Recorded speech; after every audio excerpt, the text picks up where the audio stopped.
Hi everyone, welcome to Resourceful Humans. I'm your host, Corey Haber, and today I have with me Bob and Sheila, and they're going to speak to what it's like to transition into HR, why should someone, or how to do so. I know that a lot of people don't initially start out in the HR world, and then they end up moving into it. So I'm really excited for them to tell you their stories and hopefully some helpful tips too for some of you that are looking into making that transition. Thanks for coming on today, you guys. I'm happy to have you. Thanks for having us, Corey. Appreciate it. Yeah, it's my pleasure. I'm glad to be here. I'm so glad. And so go ahead, tell us, so many people do start out in other careers and then they later on decide they want to be in HR. That's a good transition move for them career-wise. And if someone is interested in moving into HR, what are your tips and suggestions in getting that process started? But before that, tell us your stories, because I know you both have that transition story that you could tell. Yeah, I was an accounting and psychology major undergraduate. Loved the study of accounting, loved the mental gymnastics of it. So started my career in public accounting as an auditor. Decided that even though I love the numbers side of it, didn't really like being an auditor, consequently wasn't very good at it. So I would constantly look for ways to do something different. And for me, doing something different was, I liked what it was called personnel then, but what the human resource people were doing. I always enjoyed the people that on campus, the recruiters that I was talking with, and thought that that'd be kind of an interesting thing.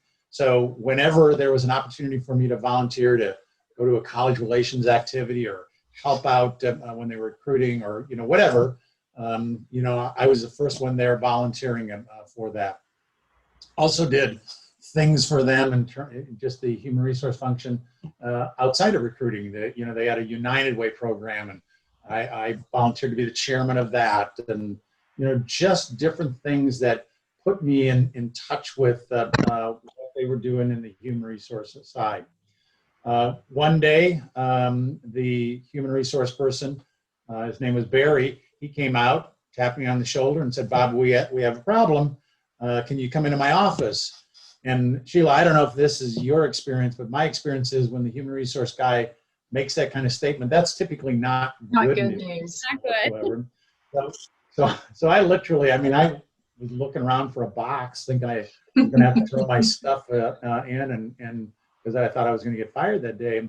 I go into Barry's office, and he starts telling me about their plans for hiring audit people and tax people, and what their brand was going to be, and so forth. And I finally said, "Barry, this is all really interesting stuff. Well, what does this have to do with that you're going to fire me?"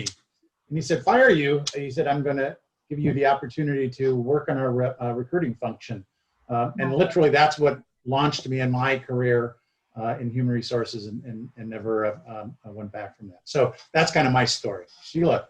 Yeah, and I think as stories tend to be, mine is probably completely different from yours, in that I actually was in residential real estate for almost 6 years, was a top producing agent in one of the top producing Century 21 offices worldwide. And about 4 years in, had this really serious, why am I doing this? And I really didn't know what to do with that because the income was so good. But after a couple more years of feeling that way, you think, I really, really have got to do something different. I needed to be in a collaborative work environment, and building a real estate team really is not that.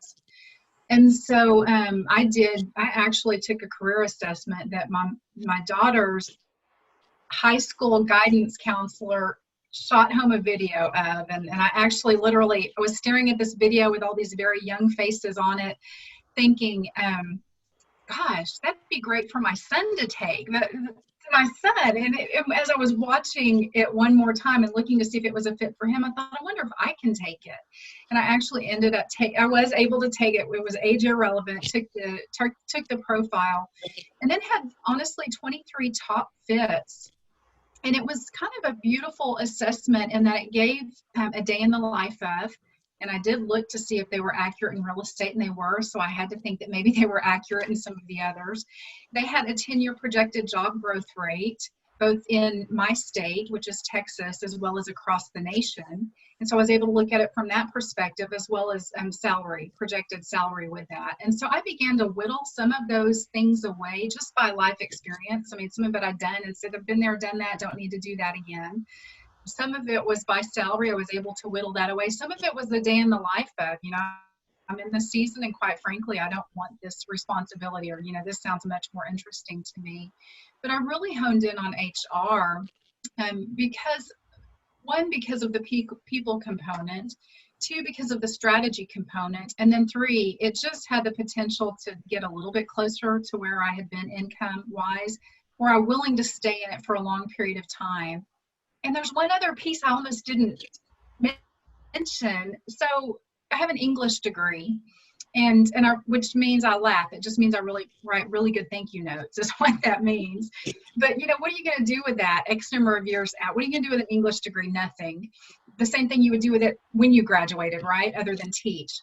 And so it was one field where I could, a certification was valued over a degree. I'm not saying a degree is not valuable at all, but the certification was valued. And so I thought, I can do something in regards to that and not necessarily have to go in and get a degree, because I have two others. One started college this year. One will be starting college next year. We didn't need 3 college tuitions coming in every semester. I'm with you. I understand that completely. Sheila, I'm sure you have gotten this already. I'm asked oftentimes, about careers in human resources, and when I ask them back, okay, why do you want to get into human resources? And I would say some very high percentage of the time, I'll hear back, well, it's because I like people. And though I think that that's a very good characteristic to have, it's been my experience that that's not the only characteristic or skill that you need to have to be successful in a career in human resources. I believe that, I know I do as much financial analysis today as what I did when I was an auditor. So understanding numbers, or at least understanding the principles behind numbers, I think is a very important in today's environment. I think second, you have to have a business acumen.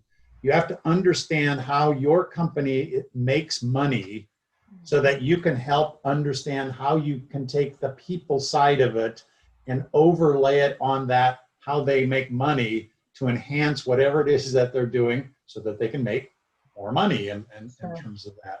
And I think that the third skill, besides liking people, is your ability. Oftentimes you have to have almost a legal capacity.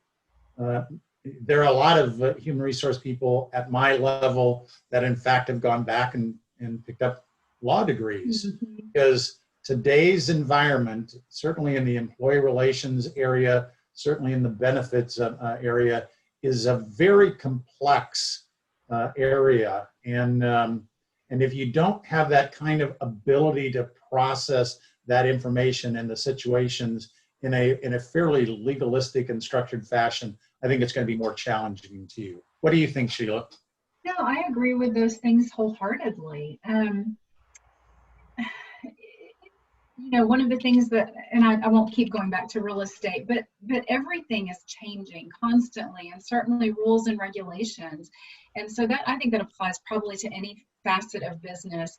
And, what is it, data driven? People focus data driven, is that fair to say?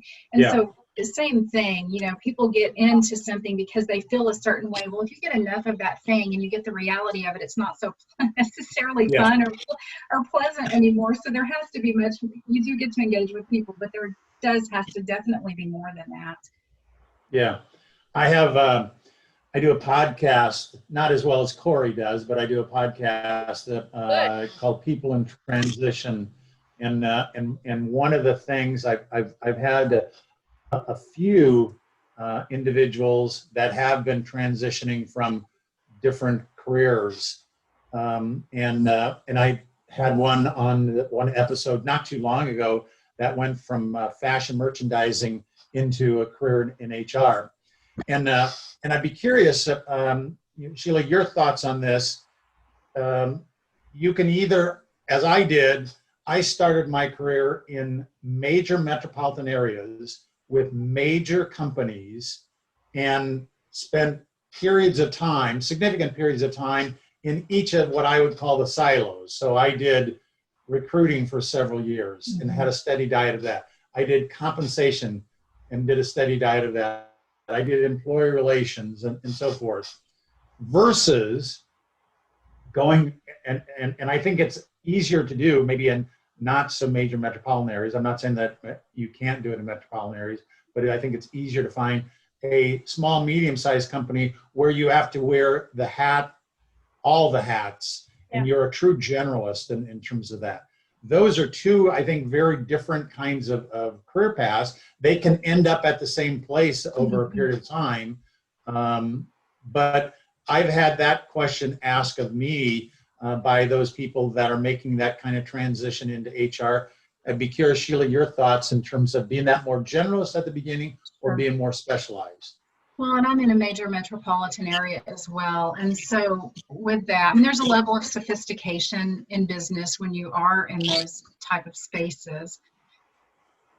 What I will say, I did when I narrowed it down to HR, I actually have a friend who was the former CHRO of a Fortune 500 organization. And so I reached out to him and said, can we talk? And so we met a couple of times and he said, you're absolutely in the right space. And I can tell you from day one, his heartbeat for me was, I would love to see you in a small to mid-sized organization because your gifts, strengths, and talents will be utilized there from the start, where you won't necessarily have that opportunity in a larger organization. And so I actually did, my first role was in a large organization, and I didn't have as much responsibility, but because there was such a large learning curve, I had plenty of responsibility. I was actually handling contracts and working with legal and part of that severance process. I owned the severance process, and there was plenty to learn in that. But I couldn't. I have, you just have conversations, and I always say it's who you know as far as getting your next job. Who do you know? And so for me, I never got to the conversation where it was the small business owner who said, I have a need right now, and you are that person. And I couldn't find that. I think I'm stepping into that right now. I'll know a little bit more soon. But initially, that wasn't an option for me. And I was really grateful to have a little taste of an experience like you, Bob, where I got to go a little bit deeper in one space. Well, I didn't start my HR graduate program. I think I was 12 years into my career. And I had already done kind of 4 of the major functional areas by that time. And I was a much better graduate student because of that depth that I had in those areas. And I probably got more out of my graduate program because I had that depth. Again, after a period of time, I merged back into a more generalist role. But there are 2 very distinct kind of paths.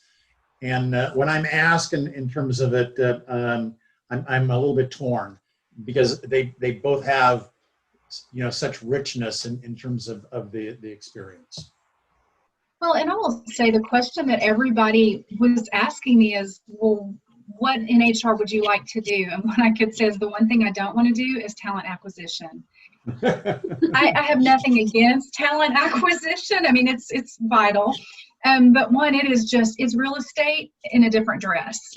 And so the product, you're just buying a different product is all. selling a different product. That's so funny, because if I moved into HR ever, I'd want to be in the benefits part of HR. So There you go. the complete Well, opposite. people like you, Corey, do make the transition. I've hired people like you from more that benefits side to come in and do that. And you raise a very interesting point, because, you know, lots of times people don't understand, as Sheila has described, how what they were doing translates into what we do from an HR standpoint.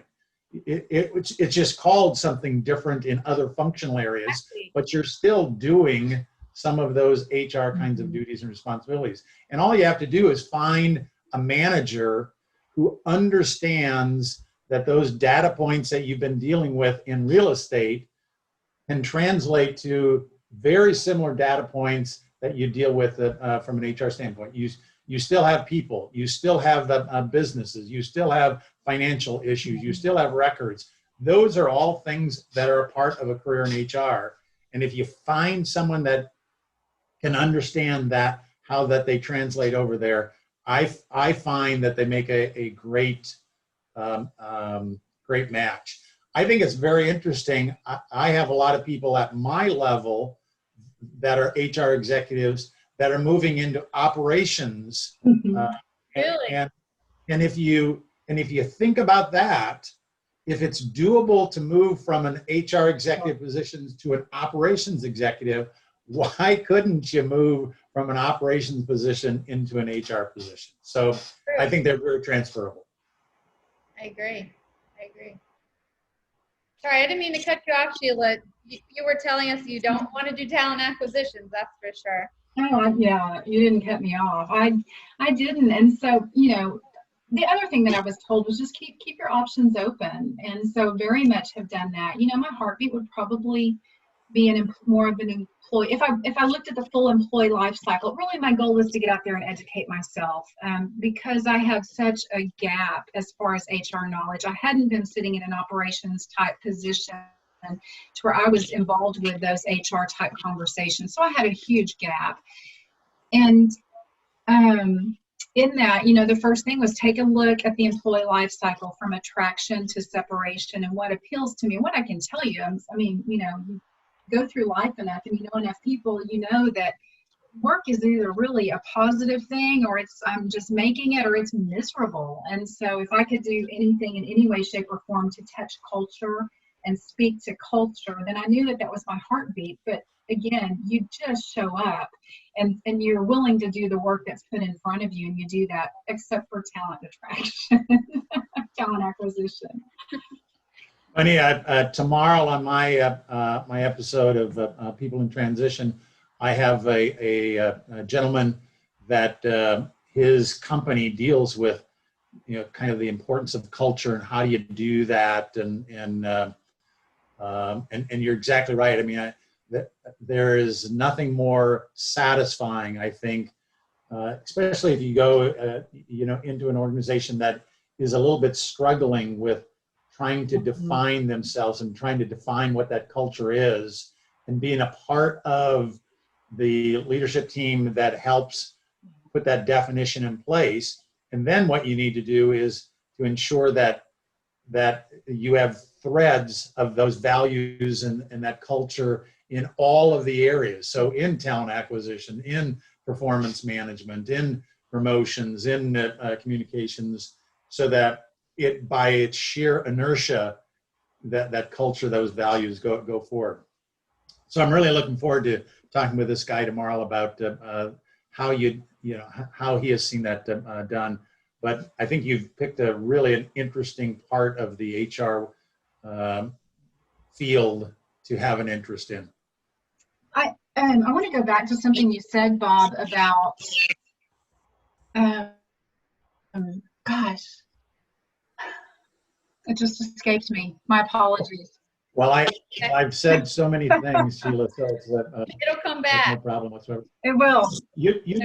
you did say something though that I think is really important, and to talk about certifications. So you Yes. don't have to have a degree a graduate degree in HR. There are certification programs that you can take part in, and I think get a very good grounding of some of the HR basic kinds of things. And I know a lot of organizations that without that certification program, it's going to be very difficult for Correct. someone to come in. Have you found that as well? You know, that was one of the things, because that's all I knew to do. If you don't have the degree to back it, then you go get a certification. And that was just that's just how the world works. And so what could I do without having the experience? Because in HR, it's a 2 years minimum experience before you can go sit for the SHRM or the PHR exams. And but they actually have a new certification, the Associate Professional in Human Resources, and it is foundational HR knowledge. It is not experience-based. And I will say it is one of those things, I just did it so that I could have some letters after my name that would at least be something. What I didn't know is the value that it would bring, because I really was able to go in and speak the lingo. And when I experienced a WARN notification, and it was this organization's first WARN notification to do, I thought, I know what that is. Nobody has to explain that to me. So it was, that was one of the time and the money put towards it. I was very grateful that I had done. I'm not saying that I won't ever go back and get a master's, because I quite frankly would love to have an MBA. At some point in my life. Whether I will or won't, I don't know, but I definitely do know that 2 years' time, I will be sitting for one of the exams, one of those professional exams. Yeah, no, I think the people that I have recruited throughout my career, I hold that certification in very high regard, and so I think you did the right. And you did something else really smart, and I always counsel people that are thinking about careers in HR, or quite frankly in any functional area. You sought out senior people in the HR world and talked with them. And I think that is really invaluable. And I try as much as I can, as much as my schedule will allow, for when someone that is thinking about a career and they reach out to me to try to help in terms of answering those questions and describing what the kind of a day, a week, a year in the life of an HR professional is like, so that they can have some context in terms of their interest on that. So Sheila, I thought that was a great idea on your part. Thank you. You know, the other thing that I recognize now, standing on this side of it, and what I was told in the beginning, is you need to be building your network. You need to be building your network. And what I didn't really quite understand at that point was HR can be a little bit of a lone ranger.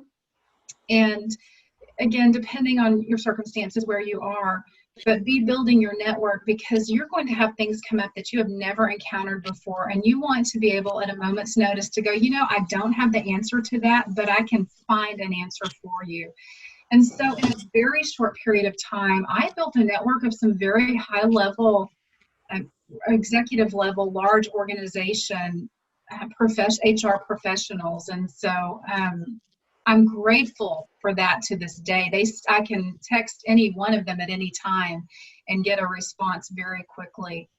I think it's vital. Yeah, you're 100% correct.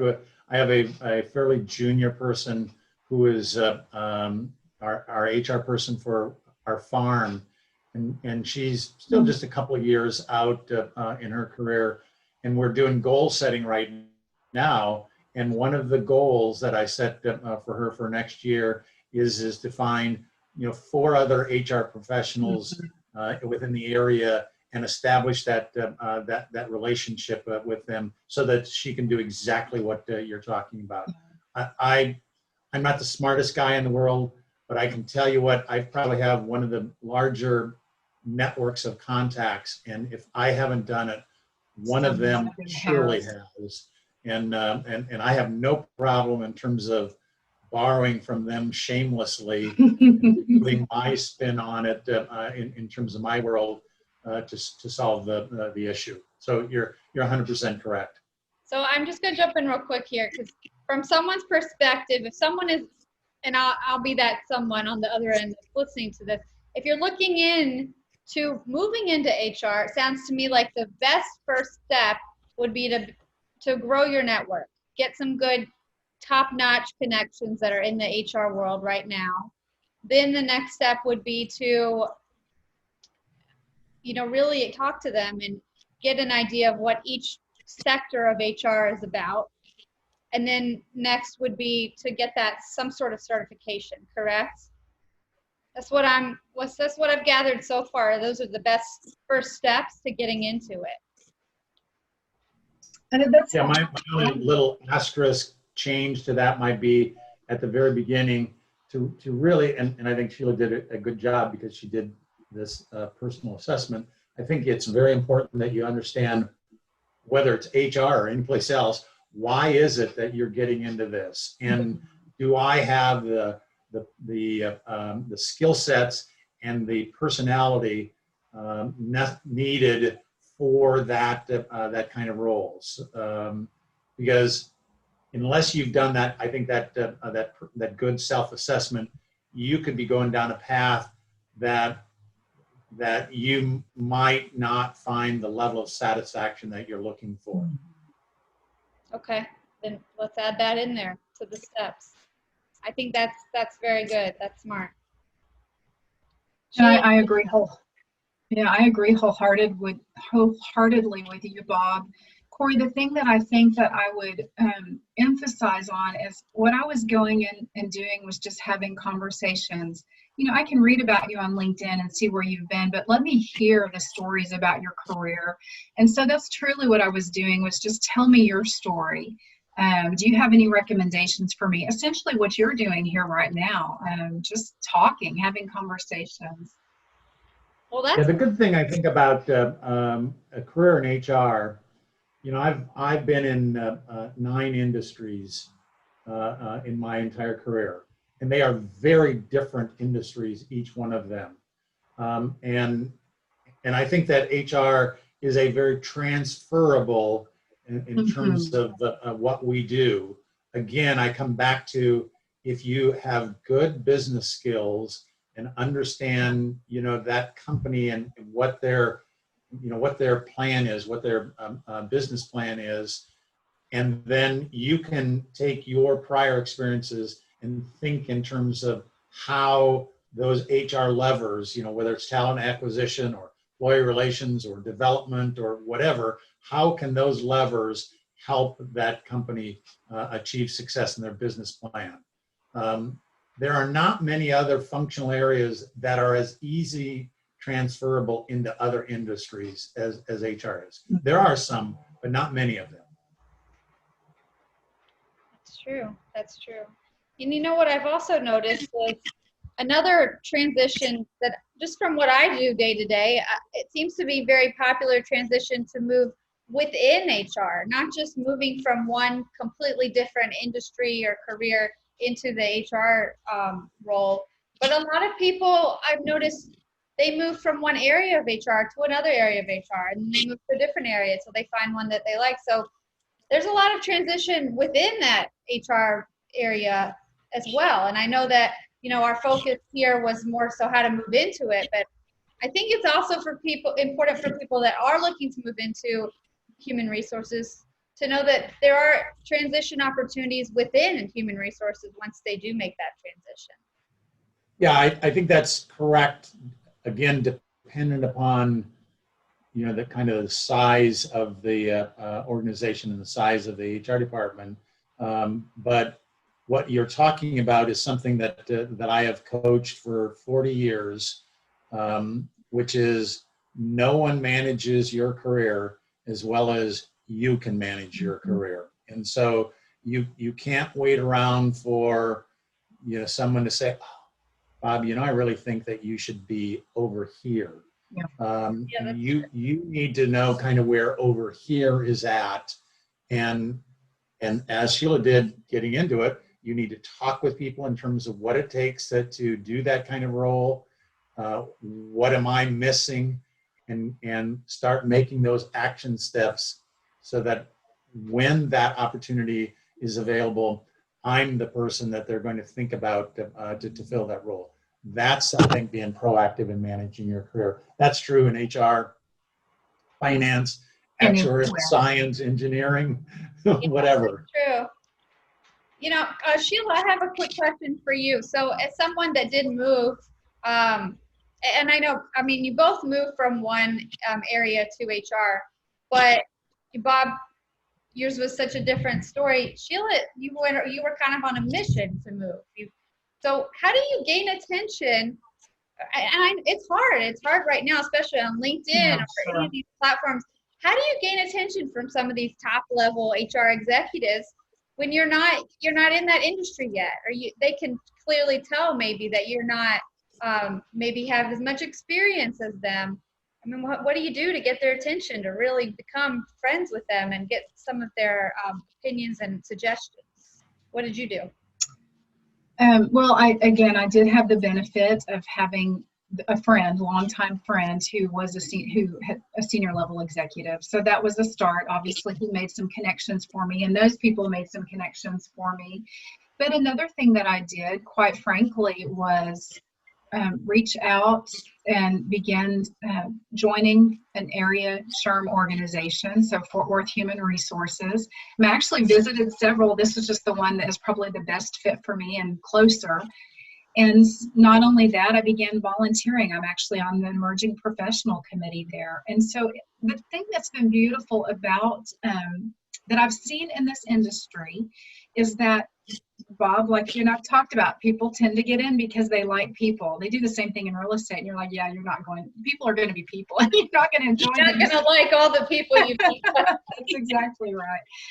So, but the thing that I found, I was really pleasantly surprised about the human resource profession as a whole, is that they got in it because they like people, and I found them to be very generous with themselves. They don't always have the time. I'm not saying you're going to reach out to a C-suite executive and you're going to be able to get their attention, but you might be able to. It's been really challenging during COVID. I was part of a mass reduction in force, and so I was back in the job market again because my position was eliminated, and many others. And this time it was, oh my, how do I do this transition? Because I really do the face-to-face thing very well. And I had taken a lot of people out for lunch and a lot of people out for coffee. And so I don't know how to do it during COVID. And I began literally shooting out on LinkedIn if there was any kind of connection. If someone else can connect you, people are much more likely to talk to you. But I did reach out to some people, just LinkedIn messaging, and say, hello, this is a shot in the dark. And I would just real briefly tell my story. Would you have 15 minutes to talk? And I've had some really neat conversations. I've been very honoring of that 15-minute time commitment. I have someone who, I've not met her, and I feel like I know her very well because we spent probably a good 30 minutes on the phone. I was really being respectful of her time, and she was not rushing me off. But I can't tell. This was my strategy. One conversation has the potential to lead to another conversation, because you ask that. I couldn't plan, just like we can't plan what next week is going to look like these days. I couldn't plan who I was going to be speaking with. I could have some targets and some ideas, but really it was the concept of, if I talk to this person and I ask them, who do you know that I should know? They were really generous to share with me. And I mean, there's also, how did you show up? How did you present yourself? Did you come across as someone that they could trust, giving someone that they knew and liked, the connection? And so that's a piece of it as well. That's true. Yeah, I think that is so great counsel, Sheila, that in my kind of coaching business that I do, the one thing I have statistically proven to myself, that people who make 20 contacts a week find jobs faster than people who make 10 contacts a week. people who make 30 contacts a week find jobs faster than people that made 20 contacts. And you just keep going. And as I tell individuals, you should never leave a conversation without saying, you know, Sheila, is there 2 or 3 other people that you think I should get in contact with? And hopefully you've had a good conversation so that they feel comfortable enough to give you those 2 or 3 people. But it's that spider web of connections that's going to help you find that person that's going to say, you know, really, I can train you in HR stuff. I can't train you in terms of having a positive can-do attitude, having a good work ethic, having integrity, having passion, being a good teammate. Those things you either have or you don't have. I can show you how to do a top hat benefit plan or do some hay compensation. I can train you in all those kind of technical things, the other things, and through that network, you'll find that person that is willing to do that. I agree. I agree. And you know, as far as speaking to the spider web of connections, just from what I've learned, I mean, I love networking, and the best thing to do, I found, is listen. A lot of people don't actually listen. They'll get that time from someone to have a conversation, or even if they're just messaging with someone, a lot of times they're not actually paying attention to what you're saying, or they're not fully listening to what you're saying. Like with Sheila, you mentioned your friends that you spoke on the phone with, and you didn't really know her, but you felt like you knew her forever. A good way for me to meet that person would be, oh, I'd love to meet that person. Could you introduce? I mean, that's all people have to do, is really listen to what you're saying. Bob, you mentioned the person on your podcast who moved from merchandising to HR. That comes back, I think, to listening. Someone needs to say, I would love to meet that person and hear their story or talk to them. And that's how you build that spider web of connections, at least from my experience. Just from I'd agree. It's difficult, though, when you think your first job is to sell yourself. When in reality, that's not necessarily your first job. Your first job is to establish a relationship, and a relationship has to be two-sided. And so you never make it two-sided if all you're doing is talking to yourself. That's true. That's true. And a lot of people do that, unfortunately. Any more pro tips for anyone? We're almost out of time, but I think that this will be very helpful. I know a lot of people right now during this pandemic are looking into making this transition to HR. It's something they've decided to do. They might have been laid off, or really just started working from home and realizing, I don't really like what I'm doing as much as they thought they did. Any more Sheila, go tips? ahead. I don't have anything that just comes to mind. I don't have anything that comes to mind in regards to that right now. So my only thought is that being in transition is stressful and difficult enough. And then you add on it that you're going to be in transition to a different functional area. So you went from real estate to HR. So you layered another bunch of stress and difficulty.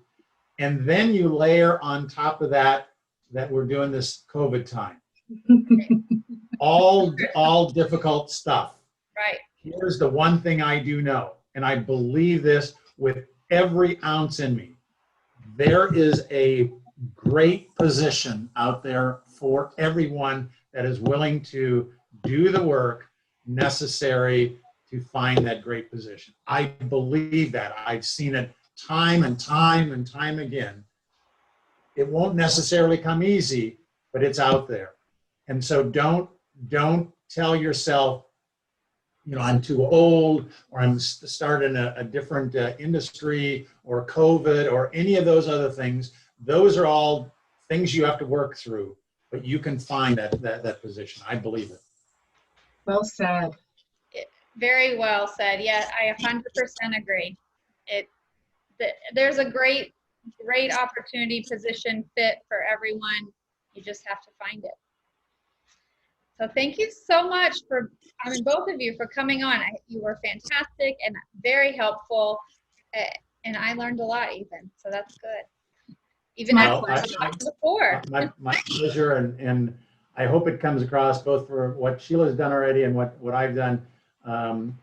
This is an exciting area, and people that get in it are fortunate, and they have a lot of really fun and interesting things that they're going to work on as their career unfolds. So I'm passionate about talking about it. Oh, I can tell, and that's good. It shows that transition was a good transition for the both of you. Thank you. Yep. Thank you, Corey, for the opportunity. Oh, you're welcome. Thank you.